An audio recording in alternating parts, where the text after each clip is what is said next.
Welcome to Harlow on Healthcare. I'm David Harlow, and I invite you to join me by my virtual hearth as I sit down with healthcare leaders to discuss building the future of healthcare. Today, my guest is Bronwyn Spira, founder and CEO of Force Therapeutics. Force Therapeutics is a digital care platform scaling workflows and maximizing care teams to improve efficiency and quality in rehabilitation care. Bronwyn, welcome to the podcast and thank you for joining us. Thanks so much for having me. Pleasure to be here.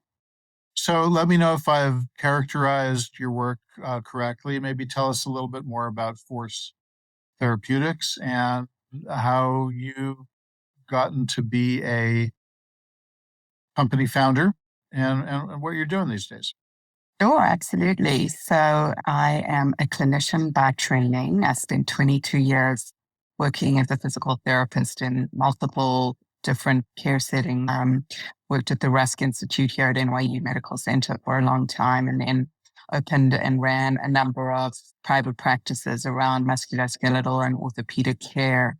And during that time, it really came to my attention that my patients were having a lot of challenges recovering from injury or surgery. And a lot of the issues that they were having were related to access to the right care or the right information that would empower them to manage their own care. And so I started Force almost 13 years ago now to improve my own patients' experience with recovery and improve their outcome while also decreasing the overall cost for the health system of rehab and recovery care.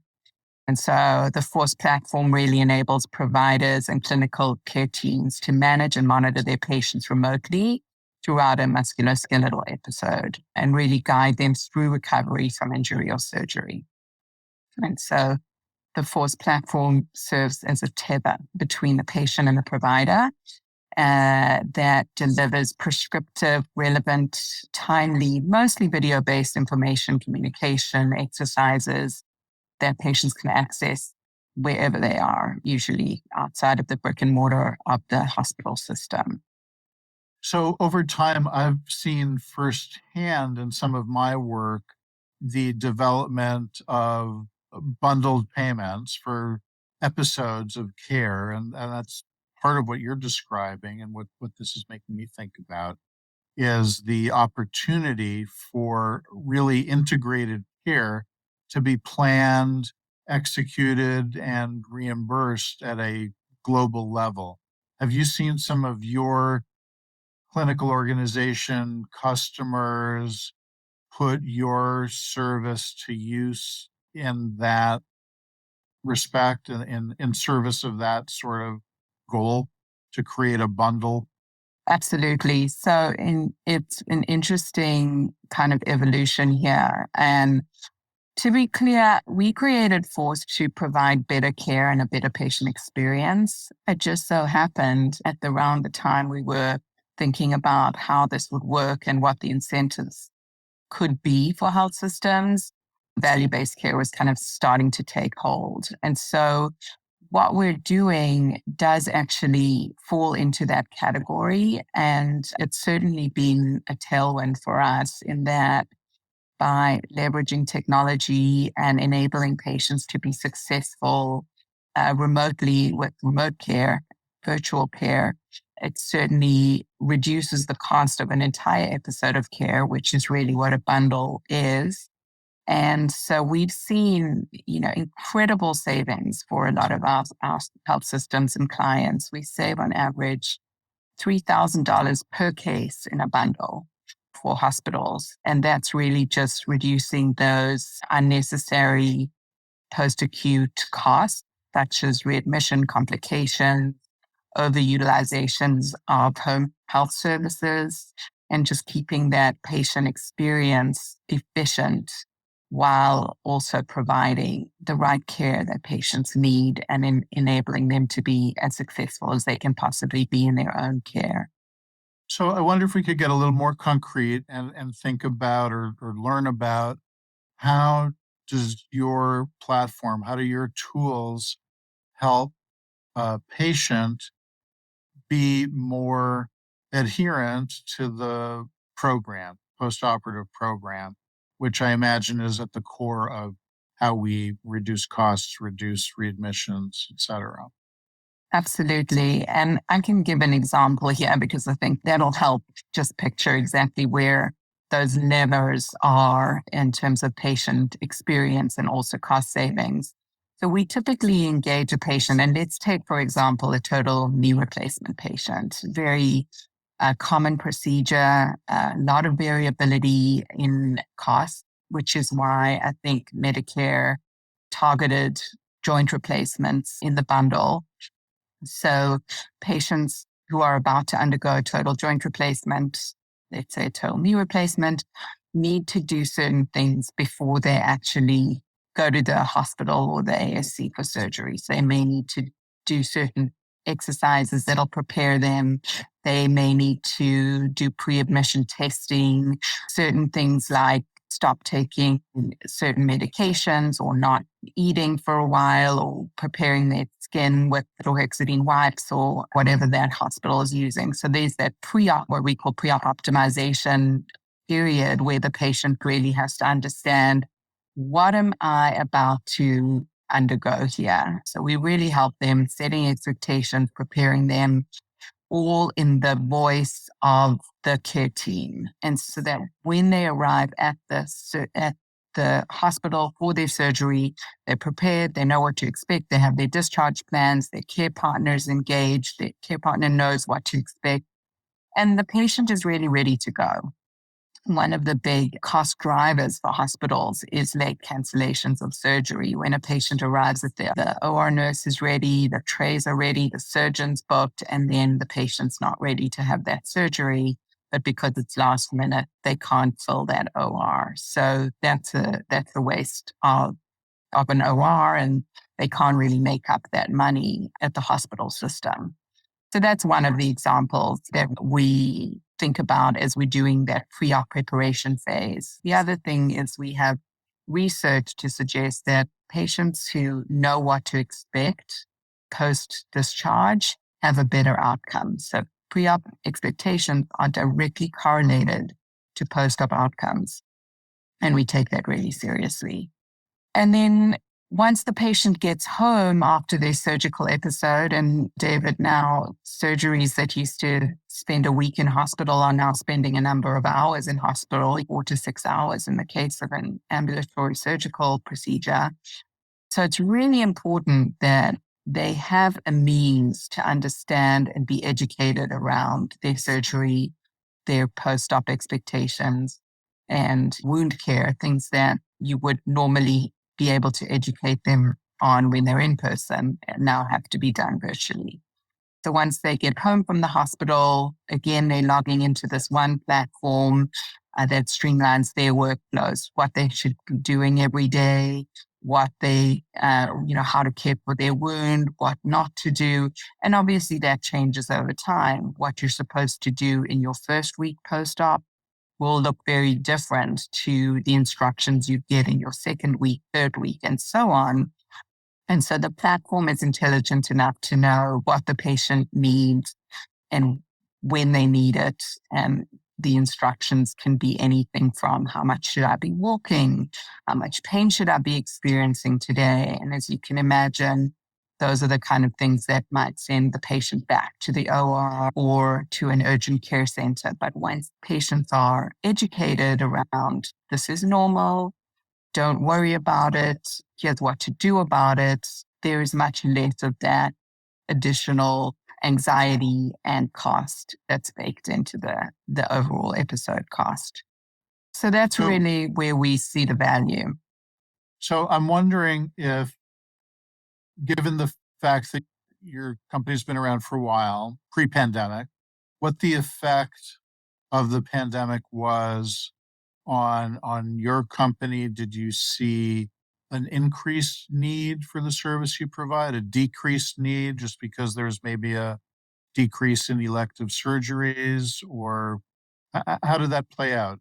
Or are there any particular learnings from pandemic times that you take forward? Yeah. It was a really interesting time. A couple of things to note here. One is pre-pandemic, and there was a lot of resistance, or I guess it's more like doubt that patients could and would engage in virtual care. And during the pandemic, all of that went out the window because virtual care was the only care that these patients could actually access.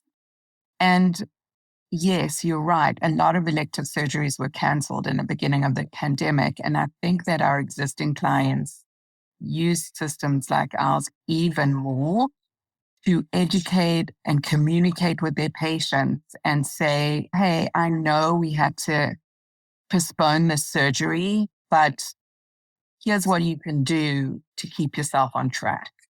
Keep doing these exercises. Patients felt that they could actually reach out without coming in person to their care teams and ask questions and be educated on what to expect in this new paradigm of surgical cancellations. But patients still had pain and limited mobility, and that didn't go away in the pandemic.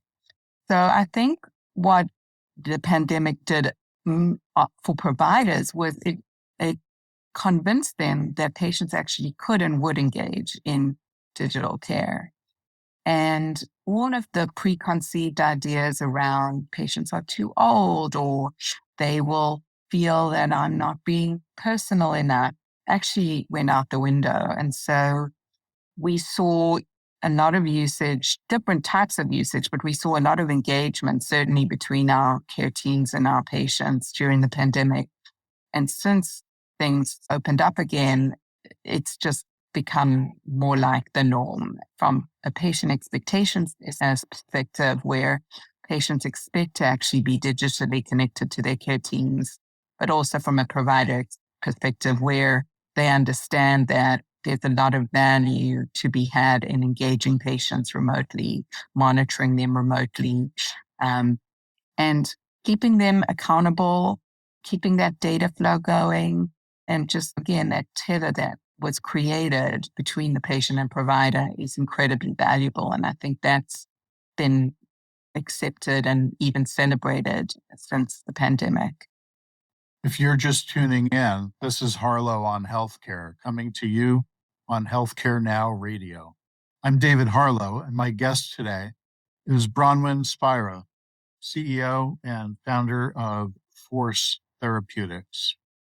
Bronwyn, you talked about access through the pandemic and beyond, and I wonder if we could dig a little deeper into questions of health equity and where you see your tools having an impact on access more generally. People, you say, had questioned whether elders would use technology. I guess the question is broader than that. Do all folks have access to the technologies that we need, that we would hope people would have access to in order to be able to use your tools or otherwise to access the healthcare services that they need in the system that we have?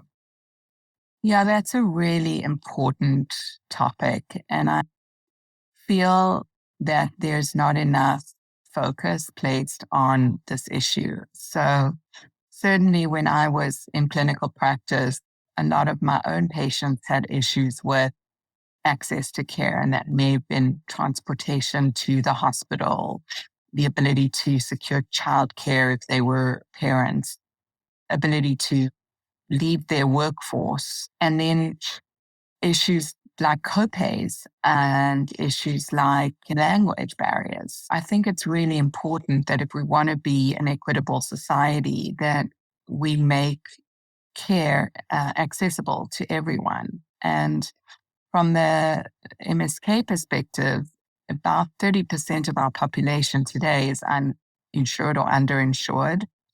And disadvantaged populations are less likely to even get orthopedic surgery. And so that impacts everything in their lives, their ability to work, their ability to enjoy their lives, their mental health. And so it's really important that tools like ours are accessible to all. And it's more likely that patients have access to a smartphone, a computer, an iPad, or some kind of connected device that will give them access to the right information than that they can actually get into a care setting.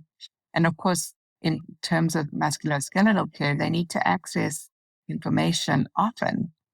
So we've really made the key kind of tentpole of our platform accessibility. And what that means is, regardless of where the patients live, in an urban setting or a rural setting, if they've got an hour commute to their hospital or a 5-minute commute to the hospital, they can actually access the information and care that they need from their own care team. So this isn't crowdsourcing care. This is prescriptive care.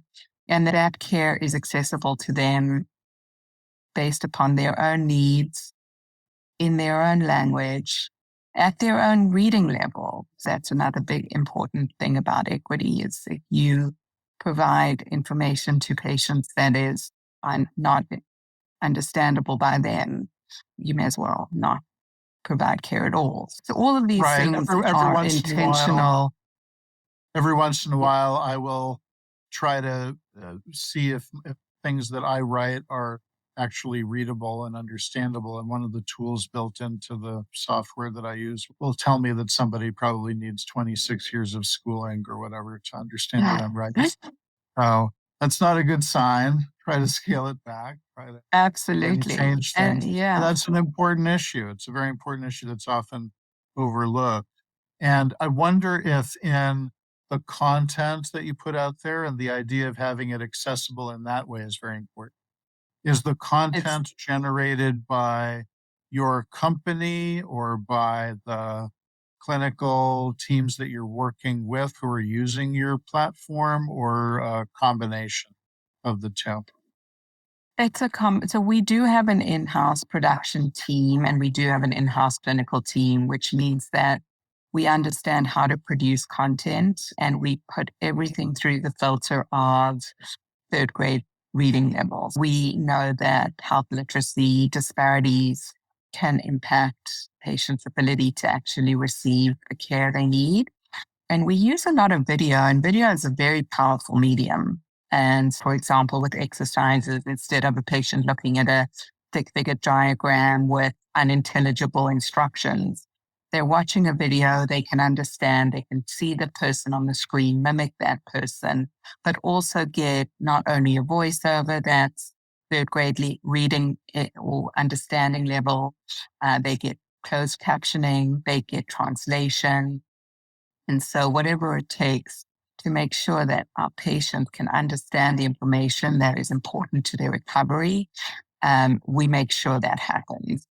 But having said that, we work very closely with the care teams that we work with, and they bless the content. They can also adapt the content for their own circumstances and their own populations that they serve. It's configurable, but there is that kind of, we take care of a lot of the heavy lift of creating the content, making it beautiful and understandable. And there's so many little things that are so important. Like we show, for example, with this knee replacement patient population, they skew older, probably average age is around 65.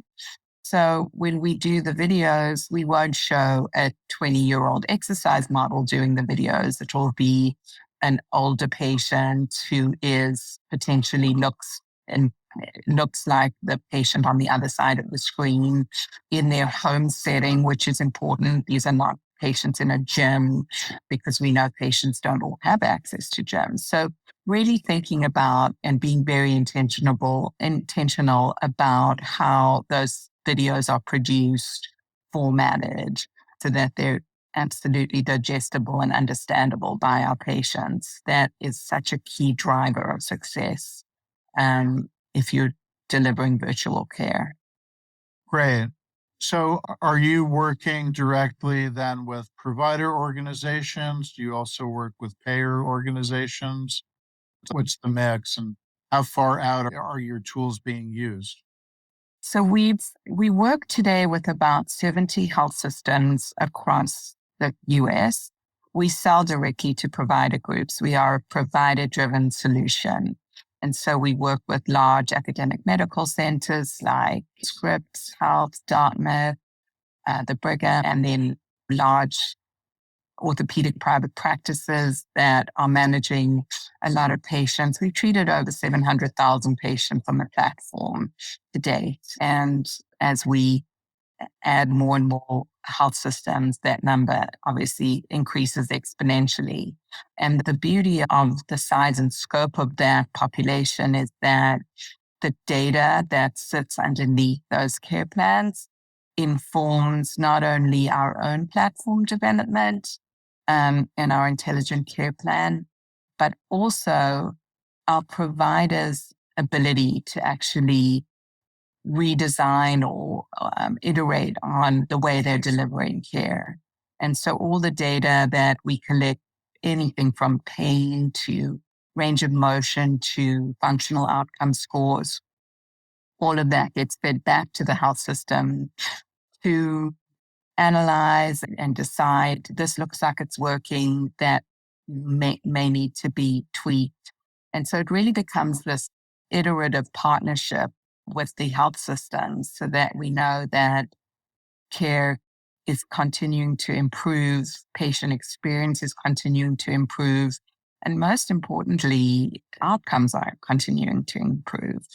So the data piece of it is really important as well. And democratizing that data to the people that are responsible for care decisions is very important. And that's why working very closely with these health systems, provider organizations, is where we really see our fit.